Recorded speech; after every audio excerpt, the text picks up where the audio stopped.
It doesn't happen. No. Anything else?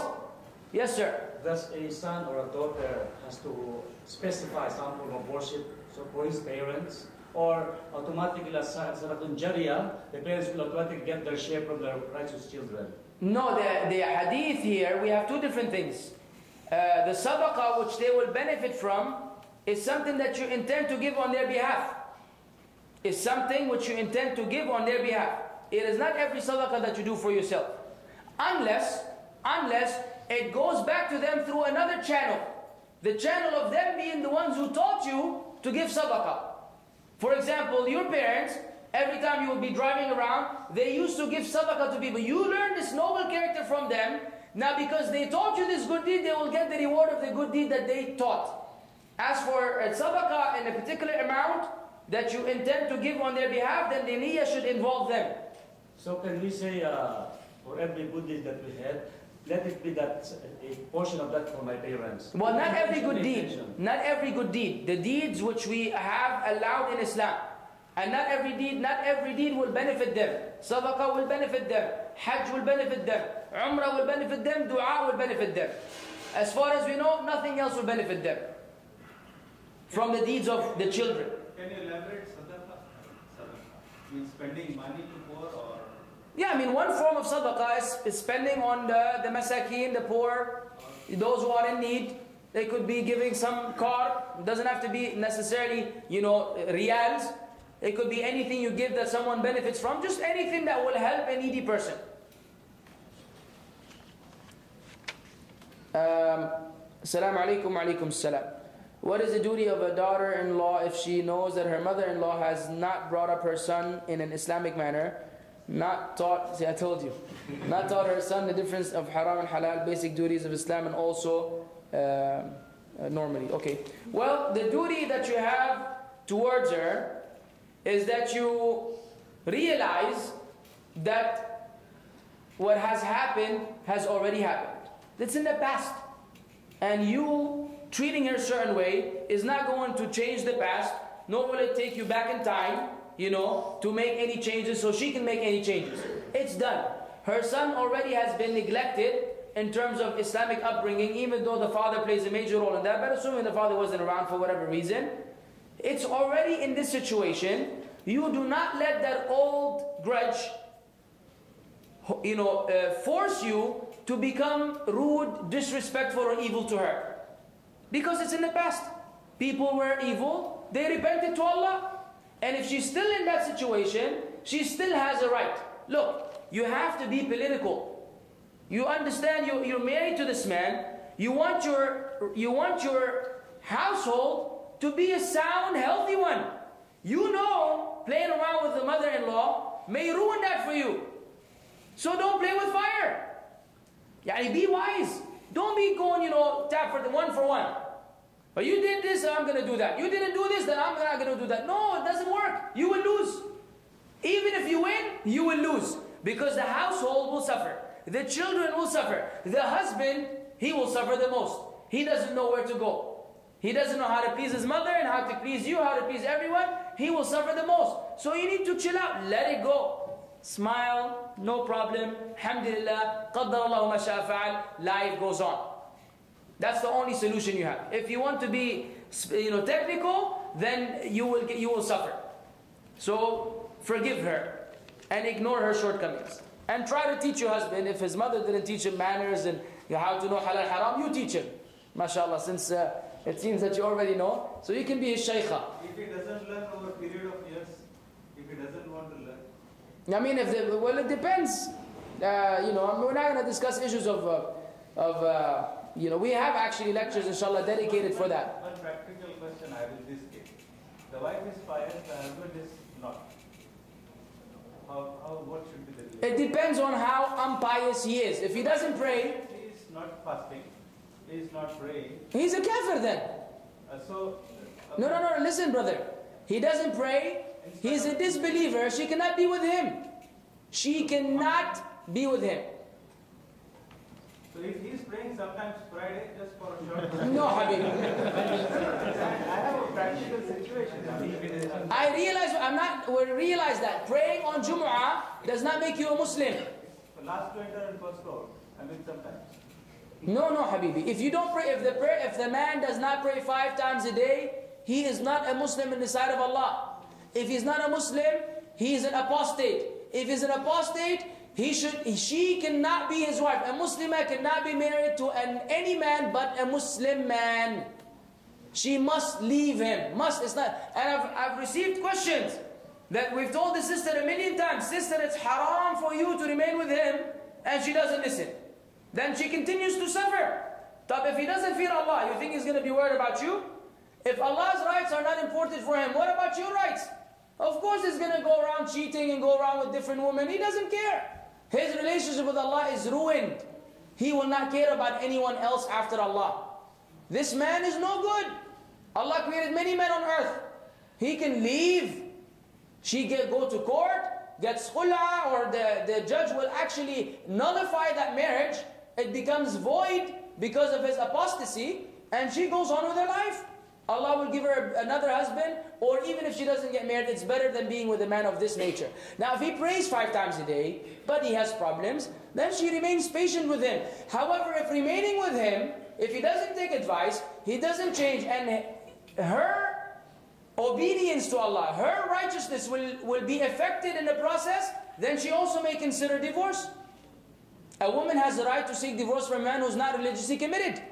Now, we don't encourage divorce, right?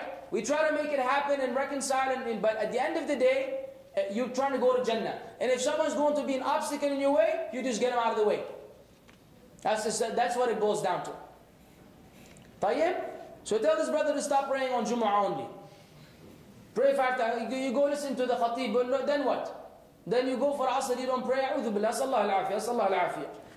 Many husbands, when given their rights to parents, especially mother, insult, disrespect, ignore wife's rights. And when she asks, they say, you are jealous of my mother. Correct. And the husband shouldn't do so. We said you have to be wise. The fact that you're trying to fulfill your mother's rights does not mean that you insult your wife on the other end. I mean, why can't people just bring a relation between 2 good things? It's common sense. If you're being kind to your parents, then you also be kind to your wife. You have to be, it's like, I don't know how I have to explain it. You're like a businessman. You know, you're trying to sell products, so you go to your mom, you know, you try to make her happy, then you go to your wife, listen, you know, it's all good. You know, my mom, you know, she's my mom, I have to be nice to her. Be patient. That's how you have to deal with it. You keep your wife patient, you keep your mom patient, and you continue to do this as long as you can. But you don't go, you know, being nice to your mom, then you go to your wife and start screaming at her. La. Especially if she's innocent. So we must, you know, maintain justice. And inshallah, towards the end of the year, there's a lecture which will be called, I believe, mutual domestic confrontation. And I guess you'll know more about that then, inshallah. How can a daughter give rights to the parents in society where a wife is not allowed to keep more contact with her parents or relatives? Well, like I said, in modern means of communication, send them a letter, call them, you know, visit them if possible, occasionally. But if they live elsewhere and you're unable to reach them, then you do your best. At the end of the day, the principle is Allah does not burden a soul beyond its scope. You do as much as you can. When you have done the best, you have done all you could, Allah will accept it. But don't have any shortcomings in that which you're able to do. That's it.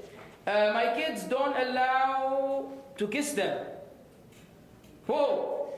Your kids don't allow you, and it doesn't mention the pronoun. Who do they not allow to kiss them? If they don't allow strangers, alhamdulillah.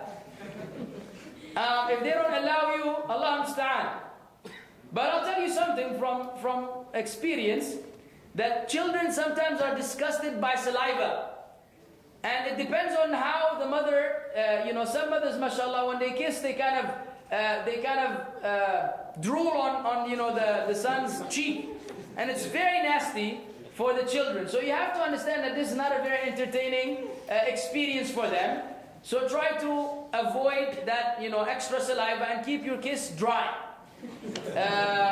For the children, give her a break. You know, you suffer for a few seconds, and then, you know, life goes on. You can go wash your face, and things will be good again. But don't deprive your mother of the kiss. In fact, a man was sitting with the Prophet ﷺ, and the Prophet ﷺ was kissing Al-Hassan al-Hussein. And the man told him, I have 10 children, I have never kissed one of them. He said, what will I do for you if Allah had taken mercy out of your heart? What can I do for you? This is hard. 10 children, you never kissed one? So, it's natural tendency for the parents to kiss the children. The children, even though they don't like it, should understand it. And trust me, inshallah, if you remain alive and you have children one day, you would want to kiss them as well. So learn how to deal with it from now. Some kids complain, Mom, you love more than than the other sibling. Okay, that the parents have to be very careful with. The concept of justice between the children. If the child is feeling that you're loving one of them more than the other, it is either a sound thought or an evil one. In the story of Yaqub and Yusuf, that was the problem of his brothers. That Yusuf was more beloved to our father because naturally it appeared that he loved them more. But the parents have to be very, very careful in being just. When you kiss one child, make sure you kiss the other. Even if you don't know, children register these things. How come she kissed him and she didn't kiss me? Right? So, you give him a bite. If you're eating something, you give him a bite and you have to call the other one. Not if sometimes they're in another room. No. You know what they will do later? The one whom you give a bite will tell him, I ate with Mom. What? And they go, then, you finish the food already. Oh, no. So, say, call your sister, brother, whatever. Bring him so you can give him a bite like you gave the first one a bite. If you're able to, have justice, then inshallah they will not feel this way. If they still feel this way, then tell them that it is not intentional. That you love them both equally, but sometimes you don't behave, your love, it does not appear in your expressions or in your actions. Now, Allah musta'an. Assalamu alaikum wa alaikum assalam. How to deal with when husband doesn't allow you to be in touch with your parents or relatives? Can she disobey him? Yes. Yes. And the husbands need to fear Allah. Had someone tell his wife, don't call your parents. After all this lecture, I don't think anyone will do that, inshallah. That defeats the whole purpose. She must keep her kinship ties.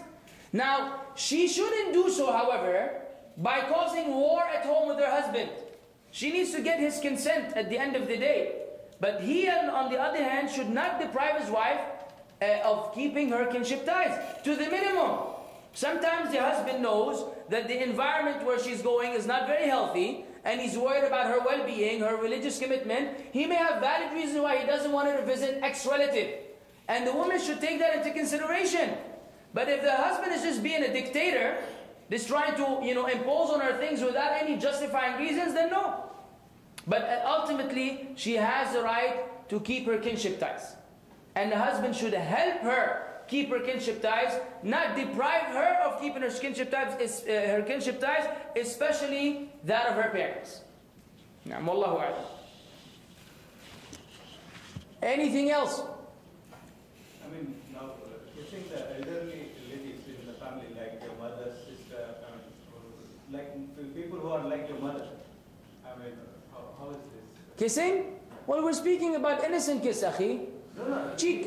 What happens, like, for example, the neighbor, the lady, for example, she is more than the age of your mother, and she is just hugging you like your own son. But she's not a mahram for you? No, she's not a mahram. I know. Inshallah, she's 800 years old. Inshallah, she's 800 years old. You can't put your finger on her. Hey? No, see, the relationship, I'm asking you a practical question, which is going by ignorance. How to handle it? Because usually in some societies, you are close to your aunts, you are close to your mother, sister, your uncle. Well, your aunt is fine.